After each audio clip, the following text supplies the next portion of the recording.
Vous imaginez probablement pas à quel point un animal aussi innocent a pu subir un véritable déluge de haine complètement absurde durant plusieurs siècles. Alors c'est parti, on envoie l'intro.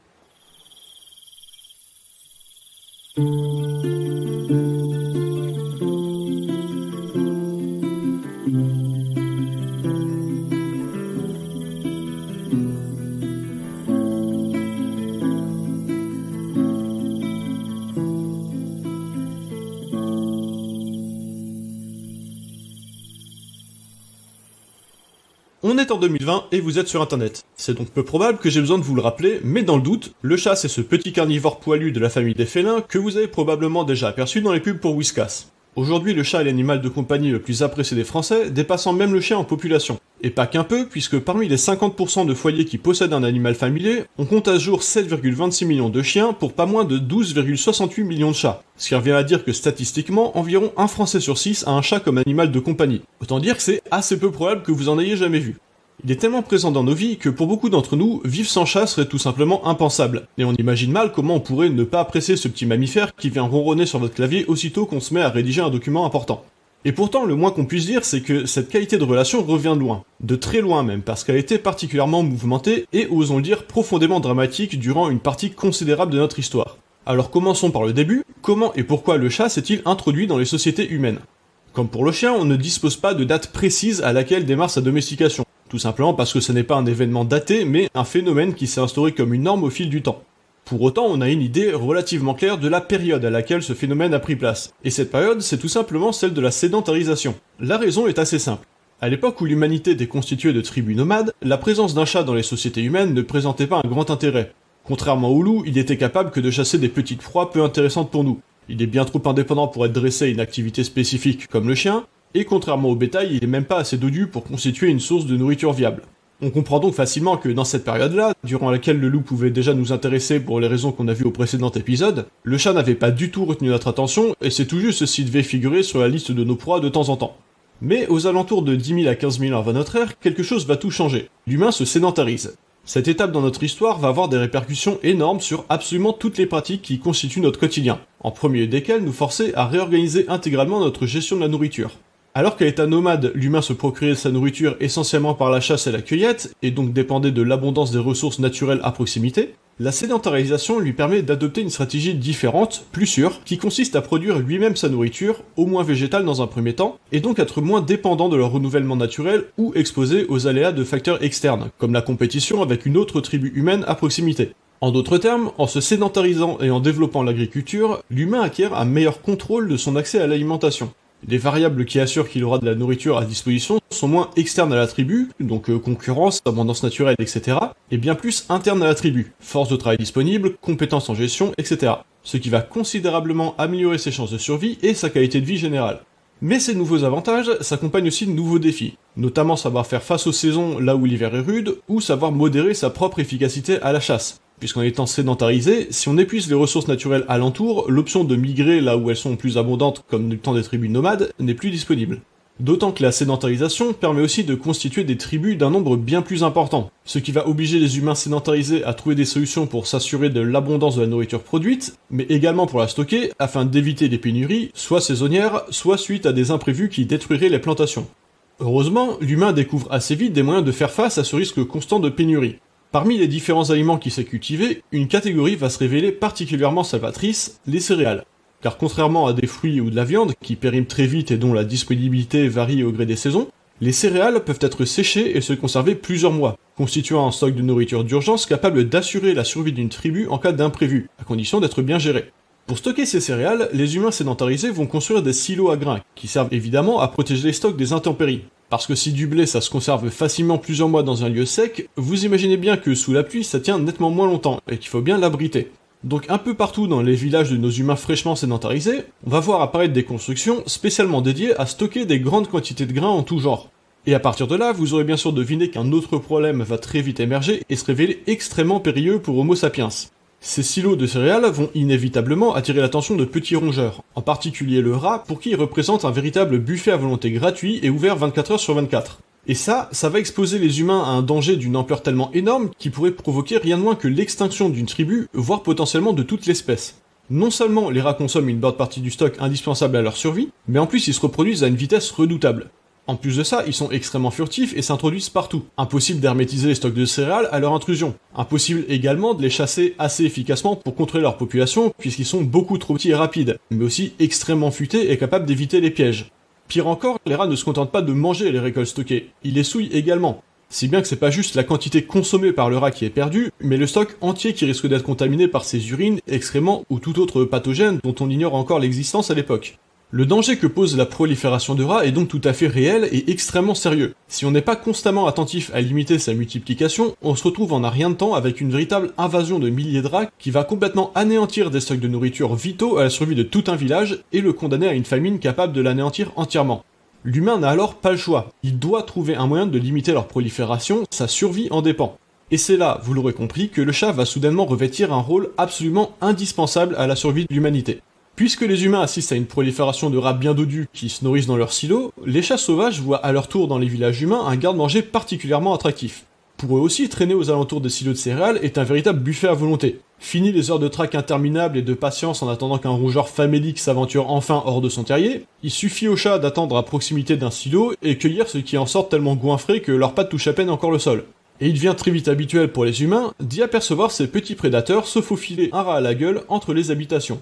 On devine donc facilement que les humains de l'époque avaient immédiatement compris qu'ils avaient, avec ce petit fait idée, un intérêt commun, et qu'il serait totalement absurde de les dissuader de chasser ces rongeurs qui leur causaient tant de problèmes. D'autant plus que le chat se révèle être un allié absolument idéal. Non seulement il est un prédateur redoutable pour ces rongeurs et régule très efficacement leur population, mais en plus il est carnivore et n'est donc même pas intéressé lui-même par les stocks de céréales. De plus que par ses mœurs naturelles, il ne souille pas les stocks et préfère aller faire ses besoins dans un espace dédié, éloigné des réserves de nourriture.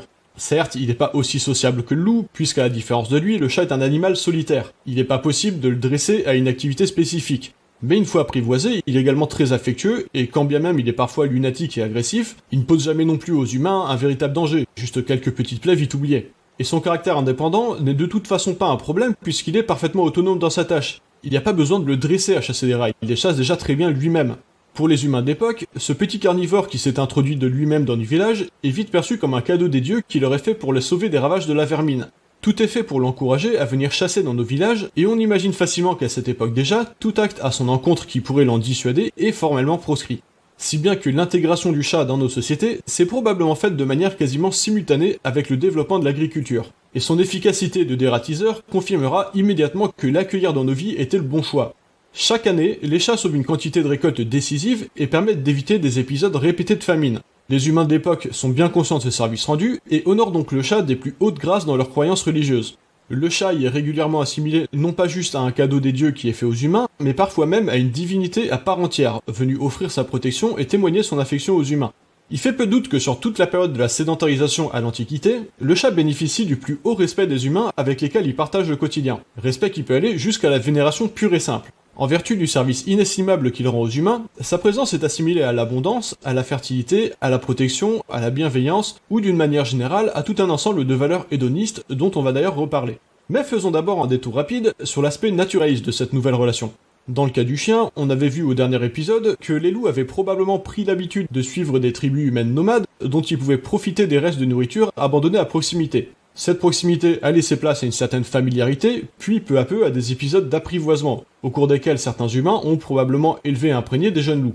De fil en aiguille, il a révélé de nombreuses utilités dans des activités comme la chasse ou la protection de la tribu, si bien que sa présence y est devenue une norme et à partir de là, un processus de domestication a pris place. Rappelons que l'apprivoisement, ça consiste à habituer un animal sauvage à la présence humaine, la domestication, c'est un processus qui va modifier le code génétique de l'espèce au travers d'une sélection artificielle, volontaire ou non. Dans le cas du chat, ce processus de domestication va se mettre en place d'une manière très différente, puisque le chien, ou plus exactement le loup à l'époque, est un animal qui peut facilement devenir dangereux, voire mortel pour l'humain, s'il se montre agressif envers lui. Et donc malgré le fait que ce sont avant tout les qualités naturelles du loup qui ont motivé son apprivoisement, à savoir ses talents de chasseur et sa cognition sociale extrêmement développée, pour citer que ces exemples, il y a eu très tôt une pression sélective volontaire très forte dans sa sélection artificielle.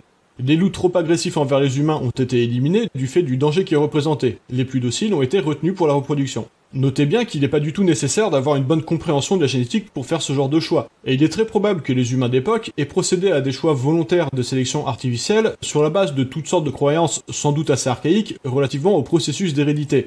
mais dans les faits, que l'on choisisse de faire reproduire un animal parce qu'on dispose de son bilan génétique complet, ou qu'on choisisse en pensant que le pouvoir magique des dieux de la docilité nous indique de le faire, ça aboutit au même résultat. Il y a bien une sélection artificielle qui est opérée.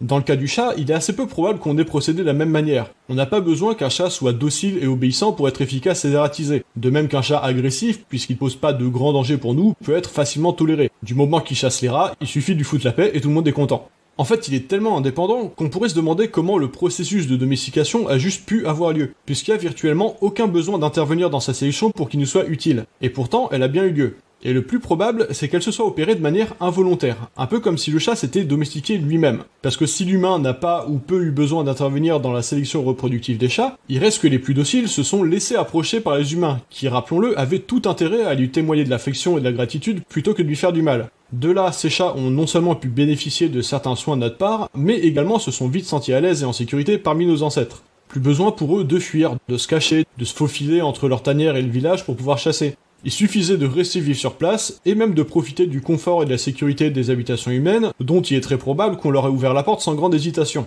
Si bien que sans même que l'humain n'ait besoin d'intervenir, les chats les plus dociles ont augmenté leurs chances d'interreproduction, tandis que les plus farouches se sont eux-mêmes marginalisés des sociétés humaines.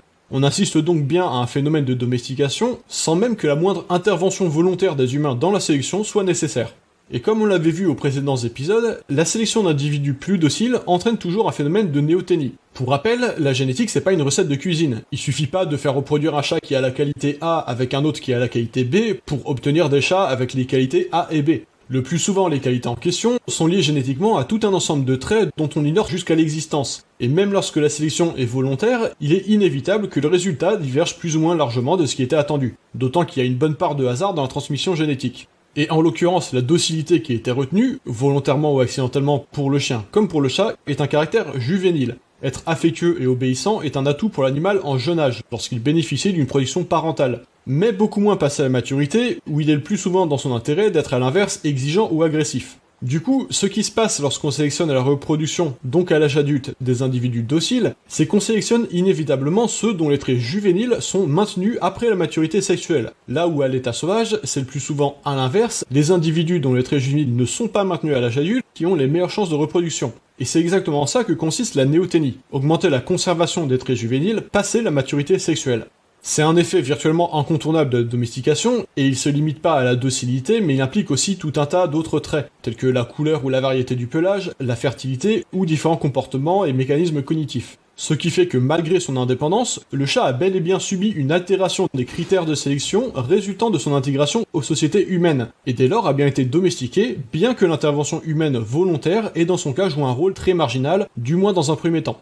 Mais comparativement au chien, sa domestication n'a que très peu affecté l'ensemble du code génétique du chat. D'une certaine façon, elle est presque exclusivement limitée au phénomène de néoténie, ce qui fait que le chat domestique reste extrêmement proche du chat sauvage, tant sur le plan génétique que comportemental. Alors attention, ça signifie pas que vous pourriez par exemple adopter un chat sauvage et l'élever comme un chat de compagnie avec la même facilité qu'un chat domestique. D'ailleurs, à toute fin utile, je rappelle que c'est illégal, le chat sauvage est une espèce protégée et son élevage est strictement réglementé. Donc laissez l'élevage d'animaux sauvages aux professionnels, ou si vous y résistez vraiment pas, devenez vous-même un professionnel. Mais d'une manière générale, ce qui va déterminer le comportement d'un chat, sauvage ou domestique, c'est son environnement. La génétique y joue un rôle très marginal.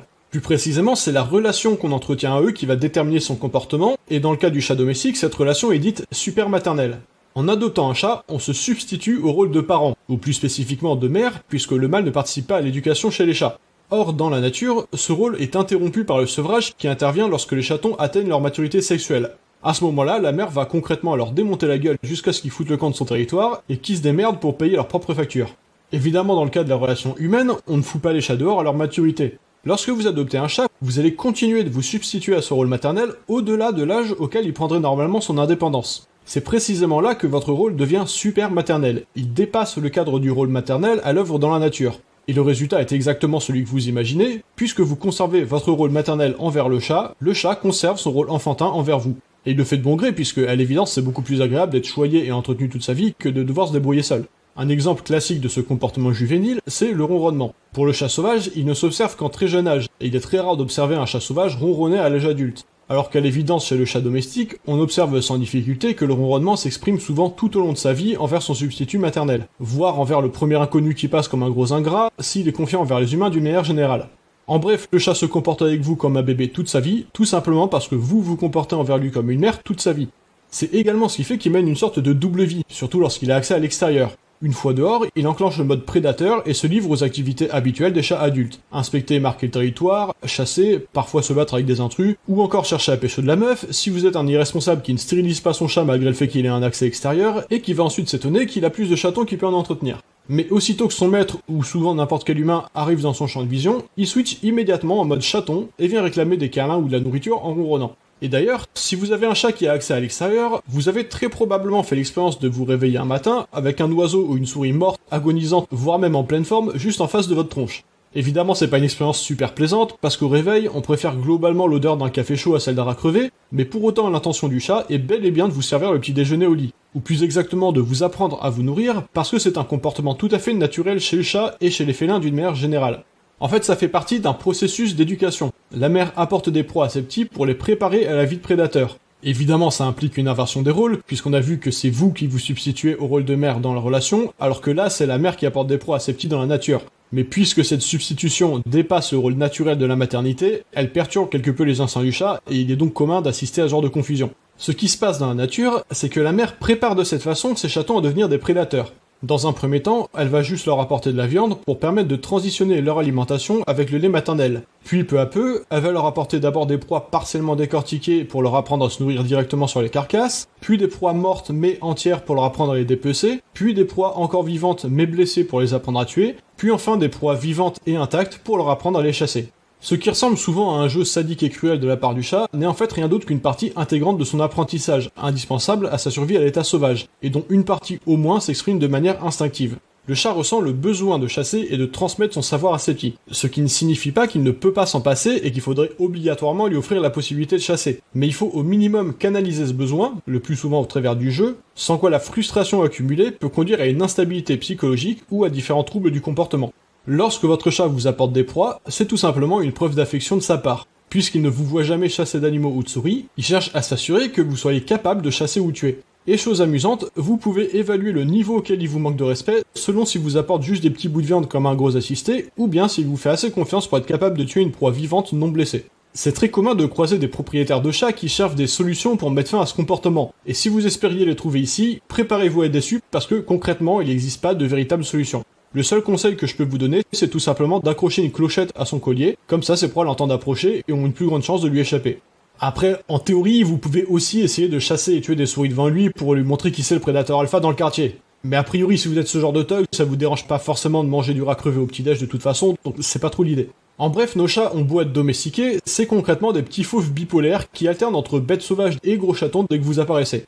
Et pour avoir éduqué des tigres, je peux vous assurer que la comparaison n'est pas exagérée. La seule véritable différence étant qu'un tigre c'est un chat de 300 kg et que contrairement à un chat domestique, vous pouvez pas vous permettre de risquer la moindre griffure ou morsure parce que c'est pas exactement la même échelle de conséquences. Donc même si le comportement est quasiment identique, la nécessité de les éduquer correctement est toute différente. Parce que oui, un chat ça s'éduque, même si c'est plus subtil qu'avec un chien. Et du coup, avant de clore cette parenthèse naturaliste, on va parler rapidement du comportementalisme félin. Il faut garder à l'esprit que chez un chat, en particulier un chaton, le jeu est une forme d'apprentissage à la chasse et que ça fait partie d'un panel de comportements instinctifs. Ce qui veut dire que si vous l'empêchez de l'exprimer, par exemple s'il est enfermé dans une cage à longueur de journée, ça s'appelle de la négligence, ne faites jamais ça, vous contrariez l'expression d'un besoin naturel et instinctif et vous allez obtenir un chat totalement instable ou alors sujet à une forme de dépression sévère. Ni l'un ni l'autre n'est souhaitable. En revanche, lorsque vous jouez avec, il faut aussi garder à l'esprit que vous l'incitez à exprimer ce comportement et que vous renforcez son attrait pour le jeu, donc la chasse. Ce qui fait que si vous êtes constamment en train de l'inciter à jouer, vous l'éduquez à être hyperactif et c'est peu probable que ça s'accompagne pas d'une forme d'agressivité. C'est là l'erreur la plus commune dans l'éducation du chat. Parce que quand on a un chaton, forcément, on meurt d'envie de le faire jouer, tout simplement parce que c'est adorable de le regarder faire. Seulement si vous abusez trop avec ça, une fois adulte, vous allez avoir un chat hyperactif et probablement agressif. Donc aussi marrant que ce soit, sachez limiter ces stimulations. Le plus simple est d'éviter autant que possible d'initier le jeu et d'attendre qu'il manifeste de lui-même une envie de jouer. Ce qui est pas bien difficile parce que ça le prend pas non plus qu'une fois tous les 36 du mois, il suffit d'attendre qu'il sape son quart d'heure de folie quotidien. Mais si vous passez la journée à le réveiller pour le faire courir après un laser, eh ben il faudra pas vous étonner que lui aussi vous réveillera toute la nuit pour jouer.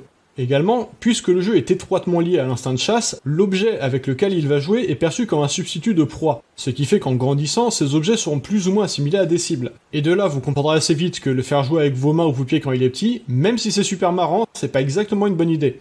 C'est le meilleur moyen de lui passer le message que vous, vos mains ou vos pieds sont des proies. Et c'est souvent à cause de détails comme cela qu'on se retrouve avec un chat mordeur à l'âge adulte. En bref, limitez le temps de jeu aux besoins que le chat exprime de lui-même et non pas à votre envie, à vous, de jouer avec le chat. Veillez aussi à limiter le temps de jeu et à ne pas l'inciter à continuer lorsqu'il semble se calmer de lui-même. Et lorsque vous jouez avec lui, veillez à utiliser des jouets. Par exemple une ficelle au bout d'un bâton, une balle, des feuilles, des plumes ou tout autre type de jouet qui l'intéresse, sachant que dès que ça gigote un peu, il y en faut rarement plus. Mais ne le faites jamais jouer avec vos mains ou avec vos pieds. En passant, les lasers ça marche super bien pour faire jouer un chat sans vous associer au jouet, mais c'est pas sans risque non plus. Les yeux des chats sont extrêmement sensibles parce que c'est des animaux nyctalopes. Ils ont une membrane réfléchissante à l'arrière de la rétine qui permet à la lumière de la traverser 2 fois. Ça leur permet de voir clairement avec une très faible luminosité, mais ça les rend aussi très vulnérables aux lumières fortes. Si vous n'êtes pas prudent avec les lasers, il y a un risque de blessure permanente à la rétine, voire d'aveuglement, même s'il faut vraiment le faire exprès pour en arriver là. Donc je dis pas qu'il faudrait interdire les lasers avec les chats, mais faites attention quand même et ne les pointez jamais directement vers leurs yeux.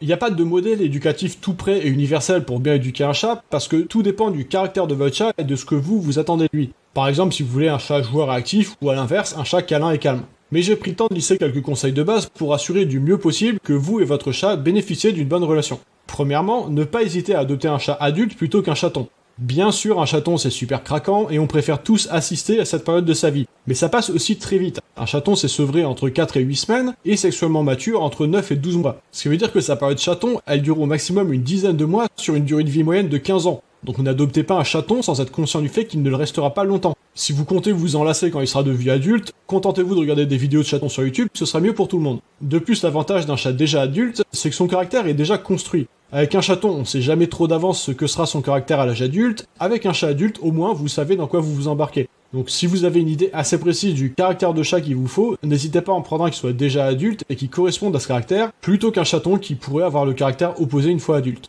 Deuxièmement, ne pas hésiter à prendre 2 chats plutôt qu'un seul, surtout s'il s'agit de chats actifs. Bien sûr, ça implique de prévoir 2 fois le budget en litière, nourriture et soins vétérinaires, mais ça reste très abordable. Comptez en moyenne 20 € de dépenses par mois et par chat en étant large. Le gros avantage à avoir 2 chats au lieu d'un seul, c'est que les chats se tiennent compagnie l'un à l'autre et peuvent jouer l'un avec l'autre. C'est pas du tout indispensable dans le cas d'un chat calme pour lequel vous êtes très présent, mais c'est très fortement recommandé pour des chats très actifs qui vont passer la journée seuls chez vous 8 heures par jour ou plus si vous avez un emploi.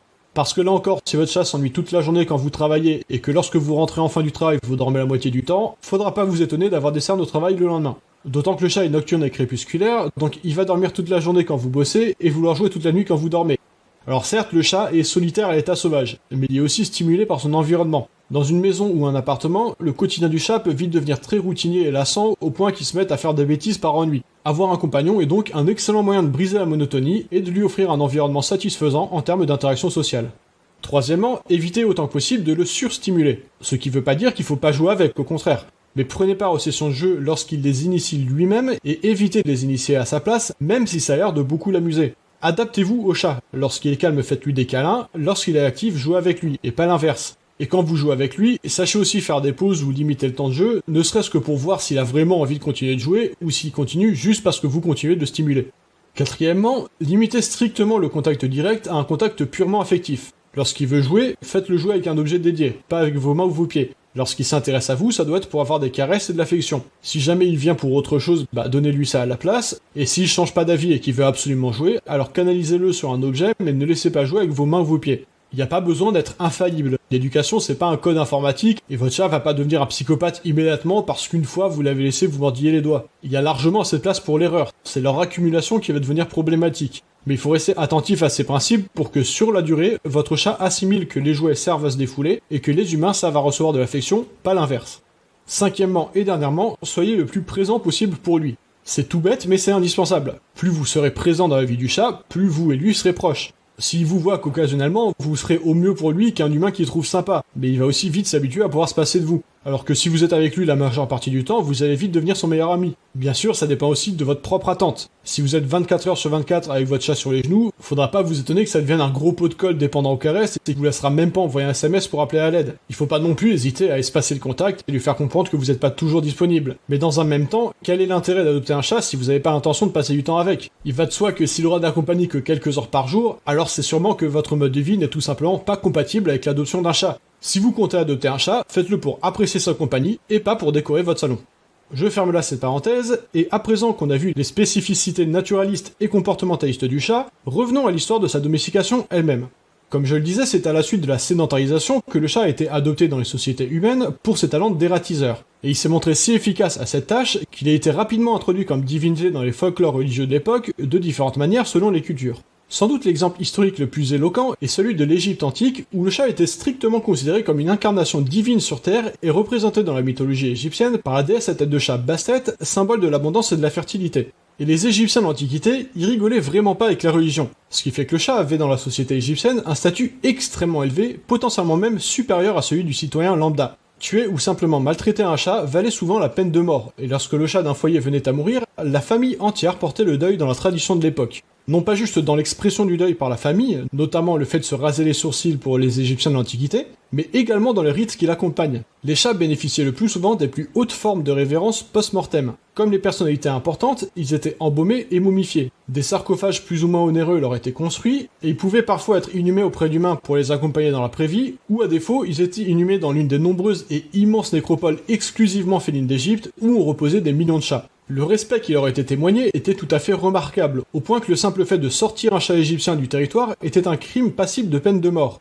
Et qu'est-ce qui se passe lorsqu'on punit de peine de mort l'exportation de quoi que ce soit? Eh bien forcément, on motive des marchands peu scrupuleux à l'exporter. Bah oui, s'ils punissent de mort son exportation, c'est bien que ça doit être précieux, et si le risque est aussi élevé, c'est qu'ils se vendront à prix d'or à l'arrivée. Ce qui fait que malgré cette interdiction, les marchands d'époque ont assez vite importé en Grèce non seulement des chats égyptiens, mais également le culte de Bastet, dont on imagine bien qu'il leur assurait de vendre ces chats importés à prix d'or. Bastet figura donc un temps comme divinité dans la mythologie grecque, comme protectrice des greniers à grains, et elle sera célébrée tous les ans par le temple de Bubastis qui lui est dédié, au travers de l'une des fêtes les plus populaires du calendrier grec. Et vous vous demandez peut-être comment cette déesse, pourtant importée de l'étranger, est devenue l'une des plus appréciées des Grecs, malgré une compétition plutôt acharnée parmi les figures de sa mythologie. La réponse est simple, le cul. Oui, parce que comme j'ai dit, Bastet était vénéré par les Égyptiens comme symbole de l'abondance et de la fertilité. Et donc il n'aura pas fallu longtemps pour qu'on lui attribue également le pouvoir de l'amour et de l'énergie charnelle. Et forcément, quand vous vous attribuez à quoi que ce soit le pouvoir magique de donner une érection, tout de suite ça intéresse un paquet de monde. Je serais même pas étonné qu'à l'époque on ait diffusé des parchemins qui promettaient d'élargir son pénis grâce au culte de Bastet. Ça a l'air d'un détail amusant dit comme ça, mais vous allez voir que ce genre de banalités peuvent durablement marquer les esprits et que ça va avoir des conséquences particulièrement dramatiques plus tard pour nos amis félins. Parce qu'assez vite on transitionne de l'Antiquité vers le Moyen-Âge, et c'est à partir de là que l'histoire du chat va être bouleversée. Évidemment, sa réputation ne sera pas la même partout, et selon les localités géographiques et les époques, le chat reste un animal globalement respecté. On retrouve par exemple dans la législation du Pays de Galles datant des alentours du Xe siècle, des passages qui imposent un châtiment très intéressant dans le cas de figure où quelqu'un serait accusé d'avoir tué un chat. Le chat devait être suspendu par la queue avec le museau qui affleurait le sol, et l'auteur du crime était condamné à le recouvrir de blé jusqu'à ce que le bout de la queue soit entièrement recouvert. La punition était établie de sorte à représenter la quantité de récolte qu'un chat sauvait des rats au cours de sa vie, et témoigne de manière assez limpide de l'estime qui était portée au chat, dont on sait également qu'à la même époque, sa valeur marchande était équivalente à celle d'une chèvre ou d'un mouton. En revanche, c'est du côté de l'Empire romain que les choses vont commencer à se corser, et l'énorme popularité du chat dans les cultes païens va paradoxalement provoquer sa chute. Revenons rapidement sur la chronologie historique. De la sédentarisation à l'Antiquité, le chat est accepté et divinisé dans les sociétés humaines, plus particulièrement au travers des cultes païens donc, dans lesquels il est porté en très haute estime. Mais en 312 environ, l'empereur romain Constantin se convertit au christianisme et en fait la religion officielle de l'Empire. Peu après, en 392, c'est l'empereur Théodose Ier qui va cette fois interdire les cultes païens déclarés hérétiques. Et à partir de là, la haute estime portée au chat dans le paganisme va se retourner contre lui et l'exposer en première ligne, bien malgré lui, de conflits religieux qui vont le tourmenter durant des siècles. De cadeaux des dieux confiés aux humains pour les sauver de la vermine, le chat devient soudainement une créature vile et idolâtre dont les autorités religieuses militent activement pour qu'il soit expulsé des foyers dont on leur avait ouvert nos portes. C'est là qu'un aspect bien précis de la symbolique qui lui est associé va largement jouer en sa défaveur, le cul. Il faut garder à l'esprit le contexte politique et culturel dans lequel s'inscrit l'émergence du catholicisme. Du temps de l'Antiquité, la notion de noblesse était rattachée à une haute position sociale. Ce qui incarnait le mieux le concept de noblesse était la figure de la personne instruite, raffinée, propre, autant d'attributs qui constituaient sa valeur morale, par opposition au gueux illettré chargé de torcher le cul des poules, qui n'était pas nécessairement haï, mais en tout cas perçu comme dénué de valeur au sens moral. C'est dans cette perspective-là que le loisir et l'oisiveté étaient réservés aux personnes nobles, qui s'adonnaient le plus souvent à la philosophie et aux sciences de leur temps, tandis que les basses besognes étaient réservées à la plèbe. Le labeur est perçu comme une tâche indigne pour les personnes raffinées, dont on supposait que la qualité d'âme exigeait qu'elles se tiennent loin de toute activité jugée dégradante pour leur rang. C'est une vision de la société qui est restée plus ou moins la norme de l'Antiquité grecque à l'Empire romain. Puis vient la décadence. L'Empire se divise, les nobles abusent de leurs privilèges et traitent la plèbe avec un dédain et une ingratitude non dissimulés, si bien que leur image s'entache peu à peu par leurs abus répétés.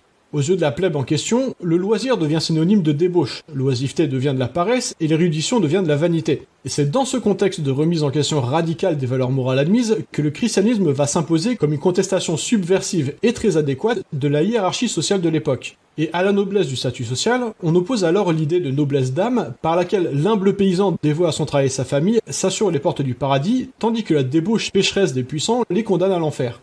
Sans doute, le succès du christianisme peut s'expliquer par la nécessité à l'époque d'un bouleversement des valeurs sociales en période de crise profonde. Être noble n'est dès lors plus synonyme d'un style de vie nanti, oisif et débauché. C'est l'humble travailleur pauvre, même illettré et sans raffinement, qui devient véritablement noble aux yeux du Christ à la seule condition de lui être sincèrement dévoué. On comprend donc facilement qu'une fois le christianisme accédant à la position tant convoitée de religion officielle, puis à celle de seule religion autorisée, il voyait d'un très mauvais œil les anciennes divinités païennes qui devenaient associées à la débauche et au péché. Et conséquemment, être une divinité populaire du cul, c'était pas exactement pour le chat la position la plus discrète. L'Église milite alors activement pour la mise à l'écart du chat de la société et voit d'un très mauvais œil cet animal notoirement paresseux, libertin et indépendant, qui inspire l'antithèse exacte de la contemplation dévouée au Christ que l'Église cherche à imposer. Durant plusieurs siècles, cette pression de l'Église va fortement ternir la réputation du chat, mais son caractère affectueux et son utilité concrète de dératiseur vont lui permettre de résister un temps à cette incessante campagne de calomnie. D'autant qu'imposer une nouvelle religion ne se fait pas en un claquement de doigts, et malgré les persécutions encourues par les contrevenants, beaucoup pratiquent encore en secret le culte païen de leurs ancêtres. Mais les choses vont commencer à s'accélérer à partir du 5e siècle. Le monde chrétien, encore très jeune, va subir deux fléaux majeurs qui vont profondément ébranler leur foi. D'une part, des invasions répétées de barbares allant jusqu'au sac de Rome à 3 reprises en 390, 410 et 455. Il faut bien comprendre que Rome est alors le berceau du christianisme et que la ville est considérée comme étant sous la protection directe de Dieu. L'idée qu'il ait pu laisser des barbares sanguinaires piller la ville à 3 reprises est profondément déconcertante aux yeux de tous, et beaucoup se demandent si cette histoire de christianisme, c'est pas finalement juste une grosse erreur. D'autre part, une véritable épidémie de peste se répand en semant la mort partout. Ironie du sort, la campagne de diffamation lancée par l'Église contre le chat a résulté en une prolifération de rats, qui sont justement les principaux vecteurs de la maladie au travers des puces qu'ils transportent. Et il faut garder à l'esprit qu'à l'époque, on ignore tout de la théorie des germes et de la propagation des épidémies. Personne n'est en capacité de faire le lien entre l'augmentation du nombre de rats et la propagation de la maladie. Les maladies sont à l'époque interprétées comme des châtiments divins ou des malédictions dont la propagation serait la réponse divine à de graves péchés. Alors, vous imaginez bien que pour les gens de l'époque, ça a provoqué quelques désaccords. De leur point de vue, leur empire était dans un passé relativement proche, rien de moins que le plus glorieux de toute l'histoire humaine. Puis ils ont observé sa décadence, simultanée à la croissance du christianisme. Bien sûr, cette croissance est la conséquence de la décadence de l'Empire romain et pas sa cause. Comme on l'a vu, le christianisme a profité de la crise de l'Empire romain pour incarner le renouvellement de valeurs auquel tout le monde aspirait. Mais à l'époque, ce genre de considération sociologique, on s'en fout pas mal. Et ce qui est perçu, c'est que, en même temps que le christianisme a pris de l'importance, l'Empire romain a traversé une crise profonde, comme par hasard. Et pire encore, peu de temps après ça, des fléaux évidents s'abattent sur eux. Rome, la ville la plus sacrée d'entre toutes, est pillée à répétition par des barbares, et une maladie terrible les frappe sans répit par vagues successives, provoquant des nécroses et des pustules aux malades et décimant les populations. Tout indique à leurs yeux que les dieux sont dans une colère noire et que leur récente conversion au christianisme en est la cause. Si bien qu'en secret, beaucoup choisissent de reprendre le culte des dieux de leurs ancêtres au détriment de la religion chrétienne qu'ils tiennent responsable des malédictions qui les frappent. Les autorités chrétiennes font alors face à une crise de grande ampleur. Les cultes déclarés profanes ressurgissent comme des champignons et l'influence du christianisme, donc son autorité, fonde comme neige au soleil. Et l'Église va alors redoubler d'efforts pour enrayer ce phénomène, dont on imagine qu'elle tient à l'inverse la résurgence des cultes païens comme responsable des fléaux en question. La répression est sévère et les condamnations nombreuses, mais le problème avec les cultes secrets, c'est qu'ils sont secrets. Et du coup, c'est pas exactement simple de savoir qui est un bon chrétien et qui idolâtre en secret les dieux païens. L'Église va alors mener une campagne de propagande acharnée qui s'étalera sur plusieurs siècles, visant à calomnier de toutes les manières possibles le paganisme et ses fidèles, en particulier tous les trucs qui font miaou. Le chat se retrouve alors pris dans un conflit qu'il dépasse complètement, et la cruauté avec laquelle l'Église lui fait payer sa bonne réputation, pourtant dûment méritée, est tout simplement effarante. Je cite Desmond Morris sur le sujet. Au Moyen-Âge, la population féline allait subir, à l'instigation de l'Église, plusieurs siècles de torture, de mauvais traitements et de tueries. Comme ils avaient été impliqués dans d'anciens rites païens, les chats furent proclamés créatures du démon, agents de Satan et amis des sorcières. On encourageait les chrétiens à leur infliger toutes les douleurs et les souffrances possibles. De sacrés, il était devenu damné. Les chats furent brûlés sur la place publique les jours de fête. À l'incitation des prêtres, ils furent écorchés, crucifiés, battus, rôtis et jetés du haut du clocher des églises dans un grand mouvement de purification contre les ennemis supposés du Christ. De cette période sombre de l'histoire du chat, nous héritons dans le folklore populaire de l'image du chat accompagnant la sorcière sur son balai, qu'il est encore très commun d'apercevoir dans les décorations d'Halloween, mais aussi la légende du chat neuf vides du fait d'un pacte conclu avec le diable, ou encore la fameuse superstition du chat noir porte-malheur. Et si vous pensez que ce genre de superstitions sont plus folkloriques que littérales, sachez qu'il est notoirement connu dans les refuges qu'un chat noir a bien plus de chances d'être abandonné qu'un autre, ainsi que beaucoup plus de difficultés à trouver un adoptant. Comme quoi, même les superstitions aux apparences les plus anodines ont encore aujourd'hui des effets très concrets.